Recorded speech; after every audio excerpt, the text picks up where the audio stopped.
There are a couple of different ways to split a continuous line to make it into individual single lines that are a little bit easier to work with. So the first method would be if you have a polyline that when you click it, it shows up as a single line, but it's actually made up of individual line segments already. There's a simple command just called explode that will allow you to get 4 different segments on there.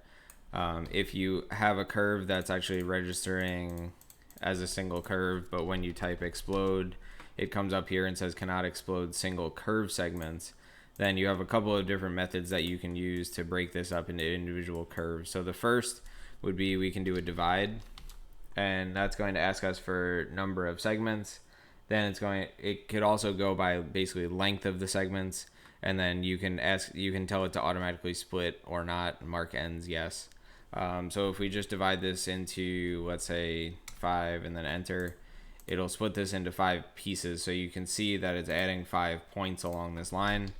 The problem is going to be if I go ahead and type explode, it's actually still one line. So to get around that, if we go into divide and then we select the curve we want to divide, and then we do split equals yes, that will automatically split it into these individual sections. So the drawback here is that this is going to actually create equal lines, so you don't really have all that much control over the length of the lines. So you can't have a line that's this long over here and then go to a really short one and then go to a longer one and then go to a short one.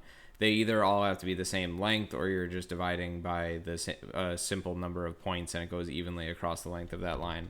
So if I wanted to divide this in a more custom way, what you can do is you can actually go ahead and draw lines that just intersect with this. Obviously, you would do it in a more precise way where these were actually at points where you wanted to split the line up. But if we then go ahead and type split, it's going to ask us for the object we want to split, which is this line. Then we click enter.